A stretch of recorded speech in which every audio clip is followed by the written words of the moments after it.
नमस्कार, देवभूमि उत्तराखंड की खबरों में आप सभी का स्वागत है। आपके साथ मैं हूं अंजलि भंडारी और रुक करेंगे इस बीच आ रही पहले एक बड़ी खबर की ओर, बड़ी जानकारी की ओर रुक कर लेते हैं। तो बड़ी खबर, बड़ी जानकारी आ रही है। उत्तराखंड को आपदा राहत के लिए आर्थिक सहायता, जी आर्थिक सहायता केंद्र की तरफ से 1200 करोड़ रुपए की मदद जो है वो यहां पर दी गई है। ये इस वक्त कांग्रेस ने 1200 करोड़ रुपए को नाकाफी बताया है। ये इस वक्त की बड़ी खबर आपको बता दें।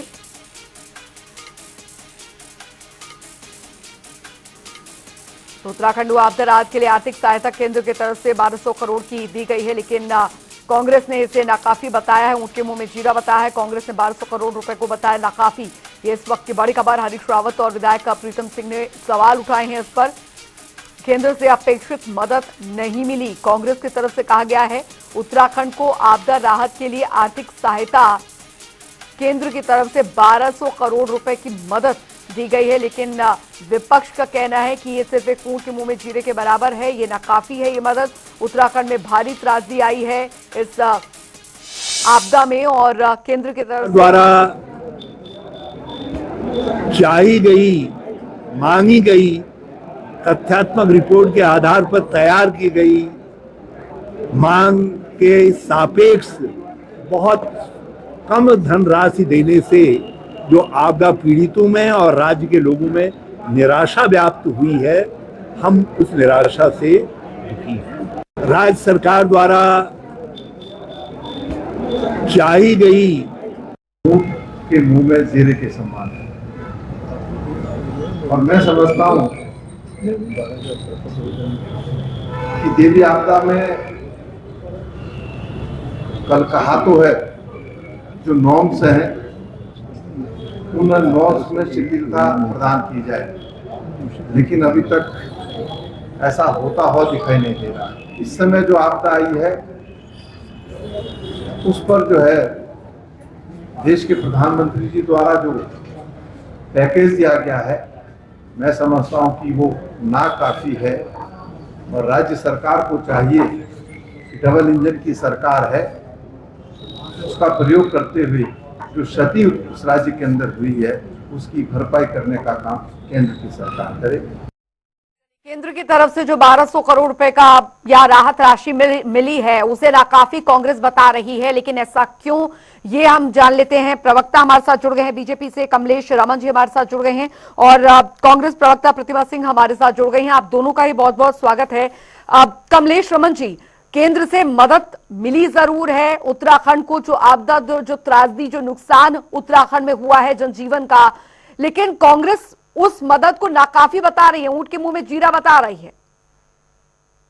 देखिए, कांग्रेस को मुझे लगता है कि समझ में नहीं आ रहा है।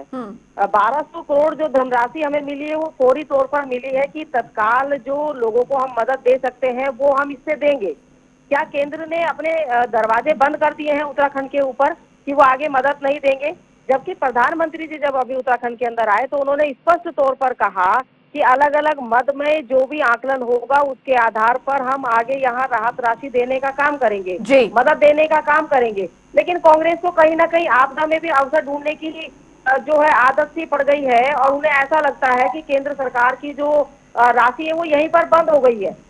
जबकि सच्चाई ये है कि अलग अलग मद में अलग अलग तरीके से जो हमारी राहत राशि मिलनी है उसके हिसाब से केंद्र सरकार से मदद कर रहा है और प्रधानमंत्री जी ने फौरी तौर पर 1200 करोड़ दे करके ये बताया है कि आप इससे फिलहाल का जो हमारा अभी नुकसान हुआ है उस पर आप काम करें और आगे चाहे मवेशियों के लिए हो, जो हमारे अनाथ बच्चे हुए उनके लिए अलग से उनकी शिक्षा के लिए मत दिया जाएगा, जो हमारे आवास गिरे हैं, लोगों के जो मकान गिरे हैं, लोगों का जो भारी नुकसान हुआ है उसके लिए अलग मद है। लेकिन कांग्रेस को शायद इतनी जल्दबाजी रहती है हर चीज में और नकारात्मकता फैलाने में, ये एक भय की स्थिति को उत्पन्न करने की कोशिश कर रहे हैं लोगों के बीच में।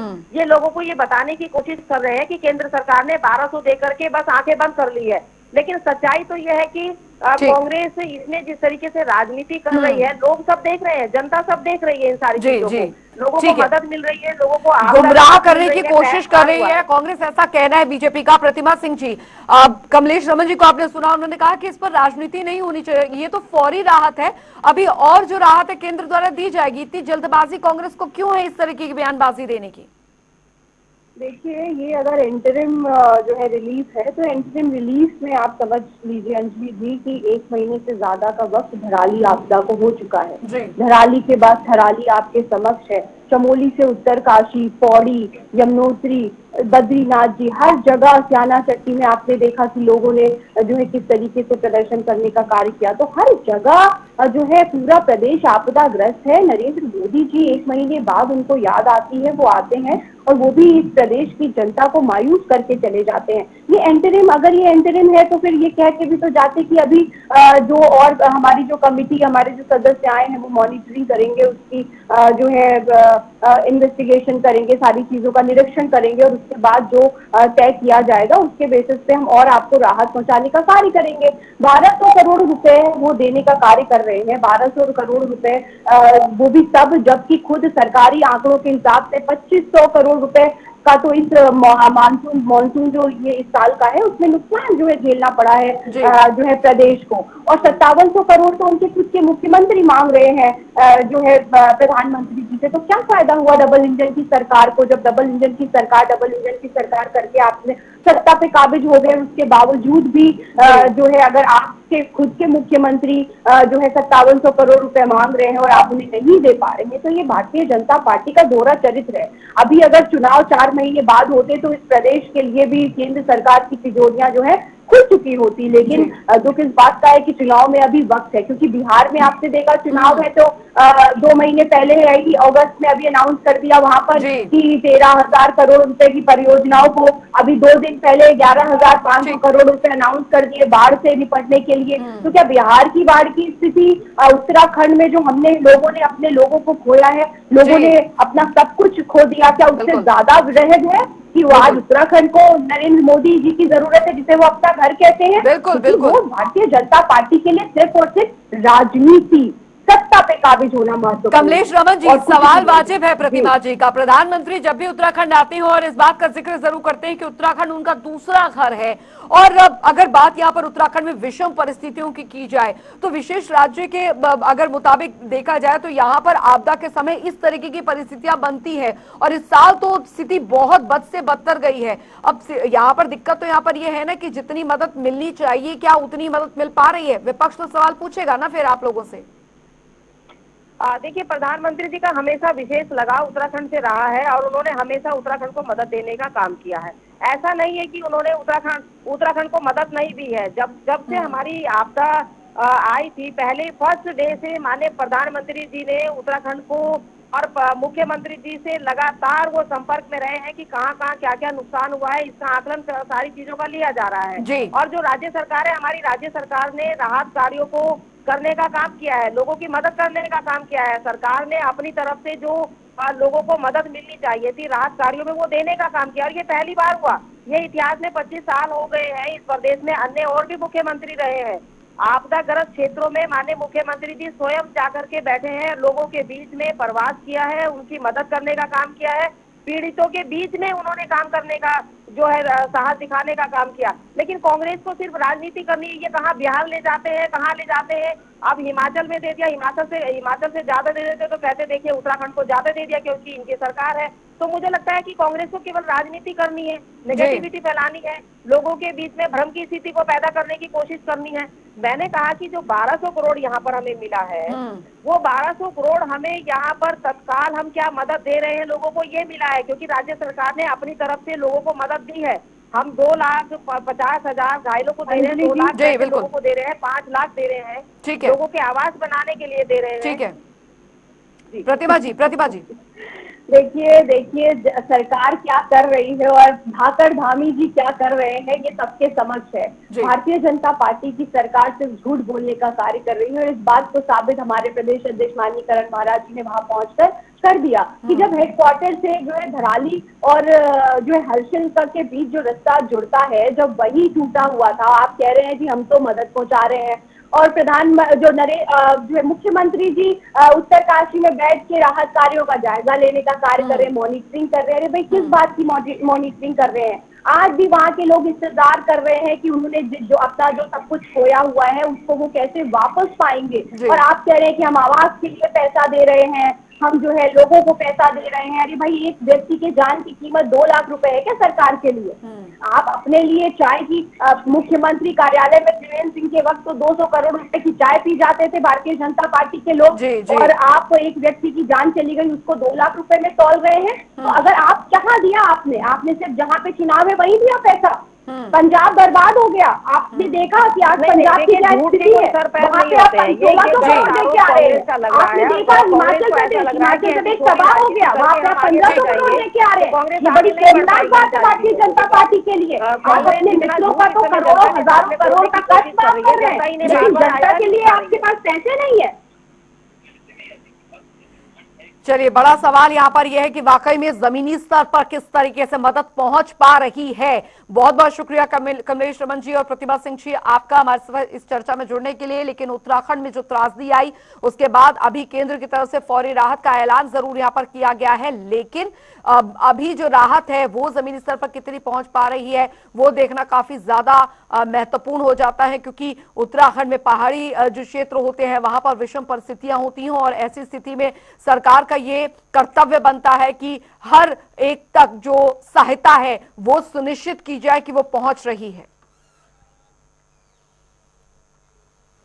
उधर आपको बता दें कि मुख्यमंत्री पुष्कर सिंह धामी ने दरअसल नई दिल्ली में केंद्रीय नागरिक उड्डयन मंत्री से हवाई सेवाओं के विस्तार पर चर्चा की और इस दौरान चारधाम यात्रा सुगम बनाने के लिए हेली सेवाओं को पुनः शुरू करने की योजना पर भी बात हुई। मुख्यमंत्री ने जौलीग्रांट में रात्रिकालीन उड़ान और पर्वतीय क्षेत्रों में छोटे विमान संचालन का अनुरोध किया। वहीं केंद्रीय मंत्री ने सभी प्रस्तावों पर सकारात्मक कार्रवाई का आश्वासन दिया।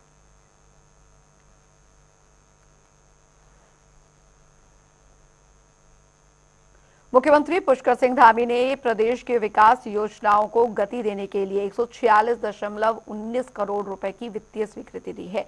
इसमें सड़क, पेयजल, शिक्षा, ऊर्जा दक्षता, अभियोजन विभाग, भवन और कुंभ मेला 2027 से जुड़ी परियोजनाएं शामिल है। इसी को लेकर नैनीताल, बागेश्वर और हरिद्वार जिलों की योजनाओं के साथ ही पेयजल विभाग की 17.58 करोड़ रुपए की परियोजनाओं को नाबार्ड के तहत मंजूरी दी गई।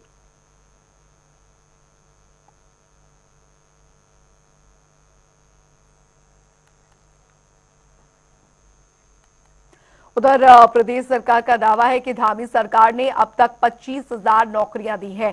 मुख्यमंत्री पुष्कर सिंह धामी की ओर से मंचों पर कही गई इस बात पर विपक्ष लगातार हमलावर रहता है और इसी कड़ी में कांग्रेस प्रदेश अध्यक्ष करण माहरा ने तंज कसते हुए कहा कि अगर 25,000 नौकरियां दी गई हैं तो फिर सरकार श्वेत पत्र जारी करे ताकि साफ हो सके कि किस किस युवा को नियुक्ति मिली है। देखिए, अगर 25,000 लोगों को जॉब्स दी होती तो धामी जी खुद जॉब्स बांटते हुए नहीं दिखाई देते। मैंने देखा अपॉइंटमेंट लेटर्स धामी जी दे रहे हैं और ऐसा तभी होता जब आपके पास बड़ा आंकड़ा नहीं होता। आप छोटे मोटे आंकड़ों को लोगों के आंखों में धूल झोंकने के लिए दिखाते हैं।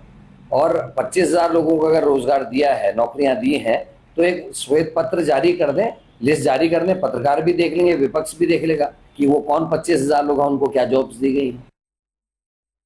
और इस बीच एक बड़ी खबर आ रही है, बड़ी जानकारी आ रही है, उसका रुख यहाँ पर कर लेते हैं। बड़ी खबर, बड़ी जानकारी आपको बता दें, देहरादून से प्रदेश भर में आज भारी बारिश की संभावना जताई गई है। इस वक्त की बड़ी खबर, 11 जिलों में भारी बारिश की चेतावनी दी गई है। जानकारी दे दें, भारी बारिश को लेकर अलर्ट मौसम विभाग की तरफ से कई अन्य जिलों में येलो अलर्ट जारी किया गया है।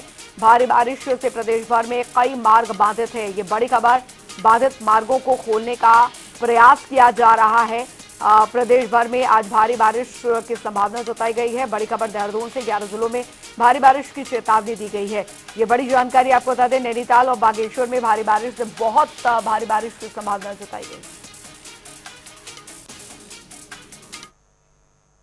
उधर मसूरी में आपको बता दें, रात भर हुई मूसलाधार बारिश ने तबाही मचा दी है। भारी भूस्खलन से सड़कों का संपर्क टूट गया और कई कॉलोनियों में जनजीवन अस्त व्यस्त हो गया है, जिसको लेकर बरलोंगंज में सड़क बह जाने से मार्ग पूरी तरह से यहां पर बंद हो गया है। वहीं मसूरी कैंपटी रोड पर 2 हादसों में स्कूटी खाई में गिर गई। इसी के चलते हादसों में 2 लोग घायल हुए हैं, जिन्हें अस्पताल में भर्ती करवाया गया है। साथ ही प्रशासन ने राहत कार्य तेज कर दिए हैं और लोगों को सतर्क रहने की अपील की है।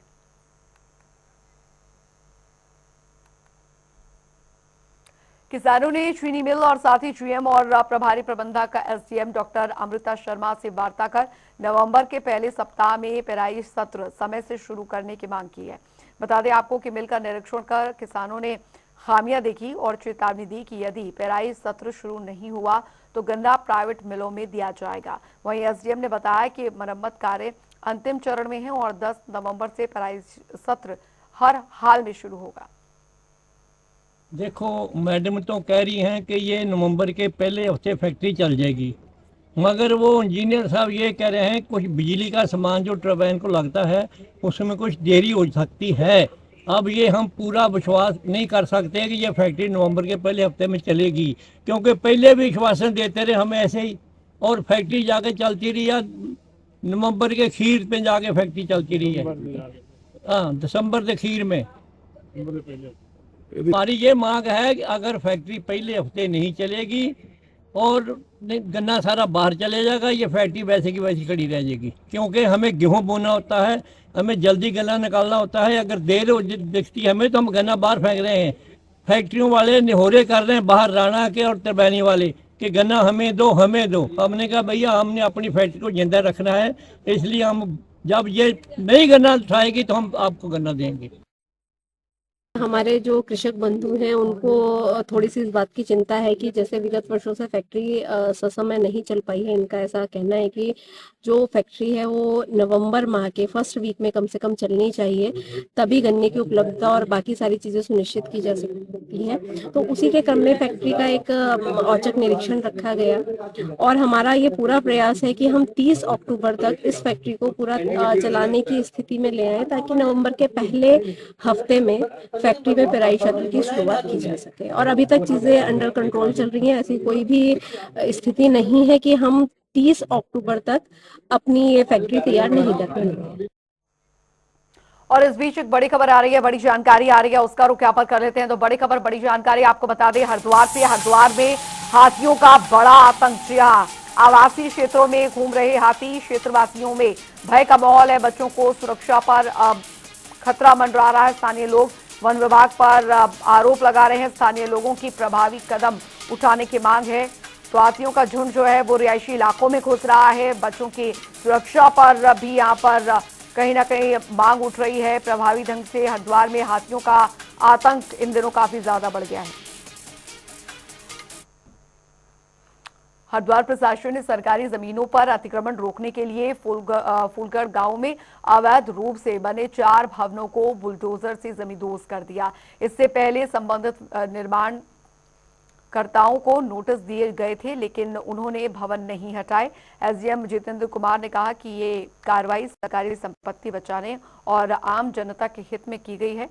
प्रशासन ने स्पष्ट संदेश दिया है कि सरकारी जमीन पर कब्जा कतई बर्दाश्त नहीं किया जाएगा और भविष्य में ऐसी गतिविधियों पर लगातार निगरानी रखी जाएगी। गढ़ गांव है, वहाँ पर एक सरकारी मार्ग में कुछ लोगों द्वारा भवन और बिल्डिंग बनाई गई थी, दुकानें भी थी उसमें। उसको धारा 133 के तहत नोटिस जारी किए गए थे। उसके बाद उसमें कोर्ट की कार्रवाई हुई और उसमें उसको खाली करने के आदेश जारी कर दिए गए थे। उसके बाद आज उसको हटवाया गया है। उत्तराखंड में मानसून का असर कम होने के बाद चारधाम यात्रा ने फिर रफ्तार पकड़ ली है। इसी बीच 15 सितंबर से शुरू होने जा रही हेली सेवा को लेकर श्रद्धालुओं के लिए बड़ी खबर सामने आई है। इस बार उन्हें अजेब ज्यादा ढीली करनी होगी, क्योंकि हेली सेवा का किराया 49% तक बढ़ा दिया गया है। देखिए रिपोर्ट।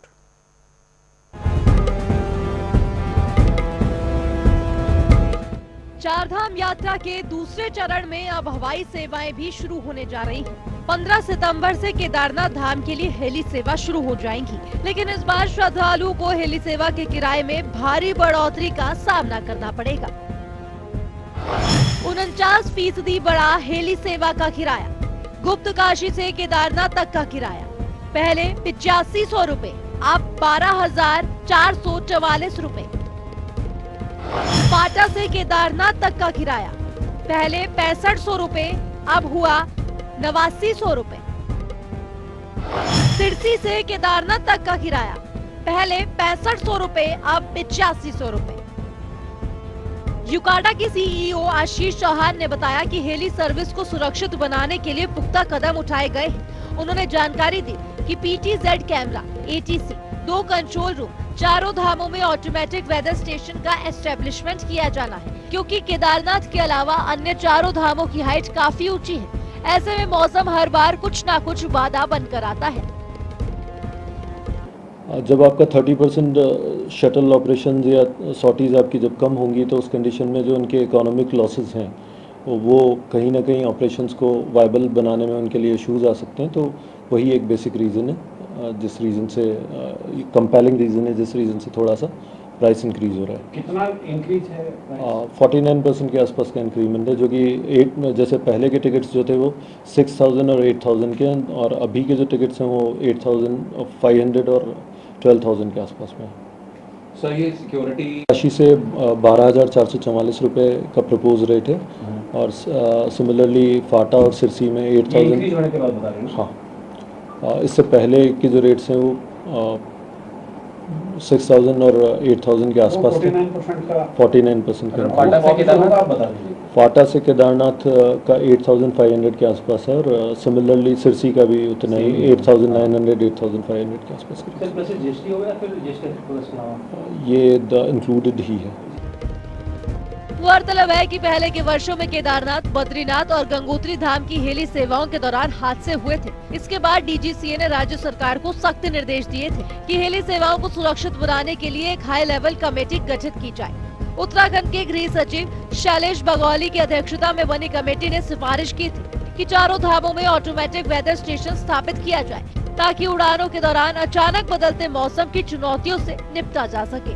अब इन सिफारिशों पर तेजी से काम किया जा रहा है, और 15 सितंबर से शुरू हो रही हेली सेवाएं यात्रियों के लिए और भी सुरक्षित मानी जा रही है। ब्यूरो रिपोर्ट, जनता टीवी। इसी के साथ देवभूमि उत्तराखंड की खबरों में अभी के लिए फिलहाल इतना ही। वक्त है छोटे से ब्रेक का।